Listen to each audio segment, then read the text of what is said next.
Window tinting. This is a particularly controversial topic amongst purists and owners of older cars. However, window tint, in my opinion, is beneficial to pretty much any car. Modern window film is able to be almost nearly clear and provide all the benefits of dark tint. So disclaimer, window film may not be completely legal in your area. Please adhere to the laws that apply to you.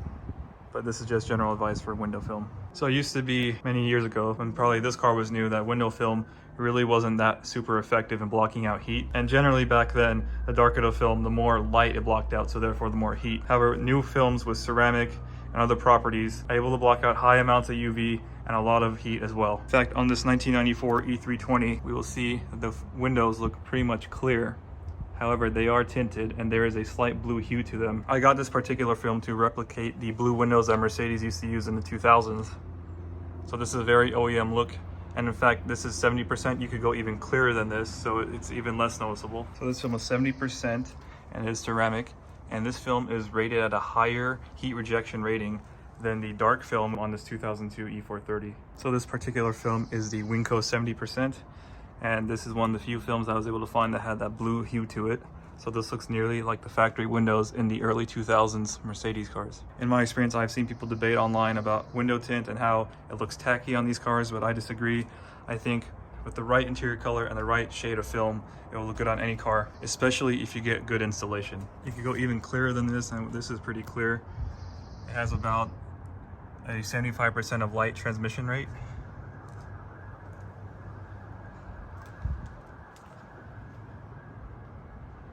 And most people, in my experience, have not been able to tell that this car is tinted. The most important thing to make sure your window film looks as good as possible, meaning it's hard to tell that's even tinted, is to get a good installer.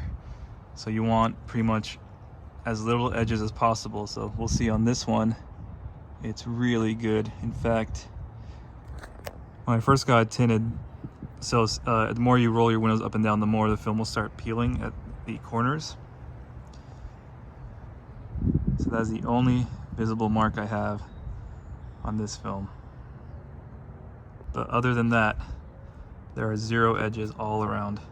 So it's really hard to tell that this car is even tinted. You can see that the blue hue, I want it to be visible, so it definitely does come into effect here. You can see kind of how blue that window is. So window technology has come a long way since this car was new. And most modern cars have generally some type of heat rejecting elements added to them. So on an older car, having window film, especially ceramic film or any sort of film that's rated for heat rejection, is more beneficial. So I definitely noticed a big difference when I did on this car. It used to be completely clear before, and the sun would just bake you inside, even with the top up and the AC on. And ever since I had it filmed, the AC is able to get the cabin much cooler, much quicker, and it stays cooler longer, especially in the sun. And because of the UV and IR rejection of this film, the interior will stay a little bit nicer as well, like the plastics and the leather, because nothing damages that stuff more than the UV rays. On my 2002 E430, I bought this car with some really cheap film on it. It was just a color film, so that means there was no heat rejecting elements to it. It may have had some basic stuff, but it was definitely nothing like the fancy film I have on it now. It was not ceramic. So I had this car retinted all around, including the windshield, and that made a huge difference in this car. So one thing in particular that I noticed on this specific car is that the sunroof is obviously the factory privacy glass. It's like that already factory tinted glass. It had no film on it from the factory, obviously, but I would notice that if the car stayed out in the sun long enough, I could feel heat coming from the top of my head where the sunroof was. So I had the sunroof tinted in 5% ceramic tint, and I noticed pretty much immediately that, like, leaving out in the sun for just a couple hours, that there was a lot less heat coming from the top. So even something small and overlooked like that, I think you should still get it tinted. While I was having the whole car done, that was like almost a no-cost option to do it at the time, and it made a really big difference. So this car has 20% all around on the sides and the back, 35% on the windshield, and 5% on the sunroof.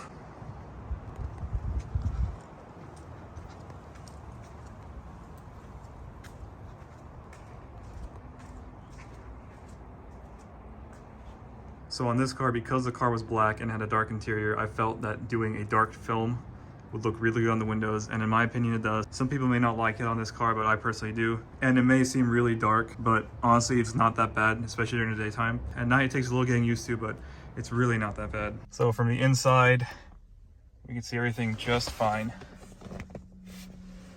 And here's the sunroof. So this is the darkest part of the entire car.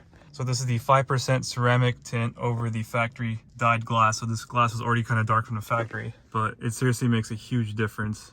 The interior of this car is black and red, so I feel like the tint works with it, especially being the outside being black. On the red car, I wouldn't mind doing the black tint as well, but the interior being tan, I felt like it would clash too much, so that's why I did the blue. So one thing I like about the dark film on this car is that it's pretty hard to see inside in most lighting conditions.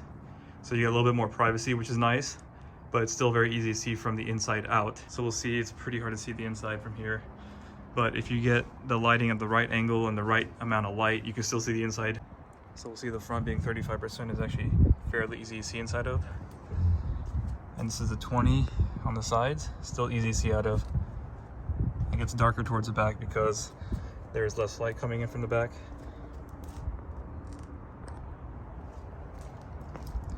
And the rear window is probably the hardest to see out of. But from the inside, it's not that bad at all. So I will have these cars outside for about an hour with the dash being in direct sunlight, and we'll take a temperature test of before and after and see what it's like. And then on the next test, I will show a car without window film on the dash, see what the temperature is like compared to these cars. All right, all the windows are closed and the dash is exposed to direct sunlight. So we're just gonna get a baseline temperature right now. The car has just been removed from the garage. So let's see what the temperature of the dash is. All right, the temperature looks to be about 78 and it's climbing. All right, and here's the experiment with the car with dark windows. This is ceramic tint. So we just got it in the sun from the garage. Let's go ahead and measure. We are starting off at 74 degrees Fahrenheit. So let's leave it out for an hour and see what happens. All right, it's been a little bit over an hour for both cars in direct sunlight. So I kind of didn't have to chase the sun here because the shade kind of moves. But let's check. So I'm gonna check the part right here first, and then the part that's pretty much up at the sun. Let's see, let's go towards the areas that face higher. We're rating about 129. So I'm mainly talking about this part right here. That part sees a little bit more sun than just this lower part. So 125, try to aim it directly there. Yeah, 129, call it 130. So about 130 degrees Fahrenheit after about an hour in the sun.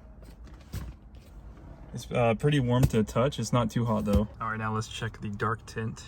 So we'll start off kind of lower, 102, and we'll hit the higher part right here.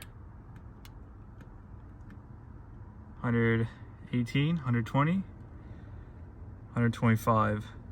So pretty similar results, not too different.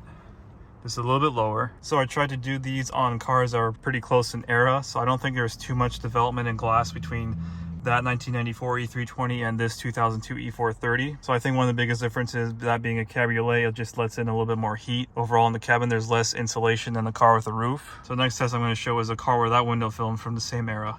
All right, it is the next day and it is about 10 degrees warmer today. It's about 85 degrees. So we just pulled this car out of the shade.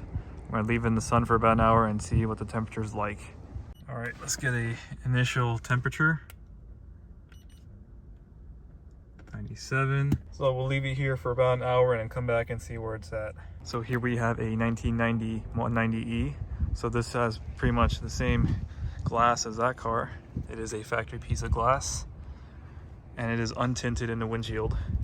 So let's go ahead and take the temperature of this. So this car was also in the shade for a little while, so it's not completely hot. I should also mention that this car is also tinted on the sides, which appears to be about 15%, but this is just a color tint. There are no ceramic qualities about this tint like the other car. So this will kind of block out a little bit of heat, but it's not going to be as aggressive as the other tint. One thing that's going to hurt this car is the fact that it's black, so black attracts heat much easier. So let's go ahead, take the initial temperature. We're already at 120. If we go further up, it's about 124. So let's come back in an hour and test this one as well. All right, it's been a little bit over an hour and I had to move the car just to chase the sunlight, but let's go check at the temperatures. So there is the time. All right, let's measure the dash. 141, 130, 129, 147. So about 147 was the highest. All right, here we are in the 190E, so it definitely does feel hotter inside. So let's see if that's actually the case. We're at 140, 155. About 165 is the highest I'm seeing. So there's about a 20-degree difference in the temperature of the dash between this car and that car, and that is just because of the windshield tint. So having quality tint really does make a difference. It's hard to show through video, but it is a pretty noticeable difference between this car and that car.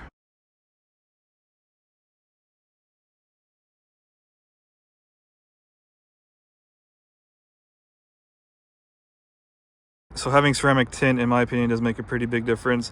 I notice it right away. And when I get in cars with just regular color tint, it is definitely noticeably warmer in there. The AC is much more effectively able to cool this car. And another point I want to bring out too for the legal purposes is that this tint looks pretty OEM.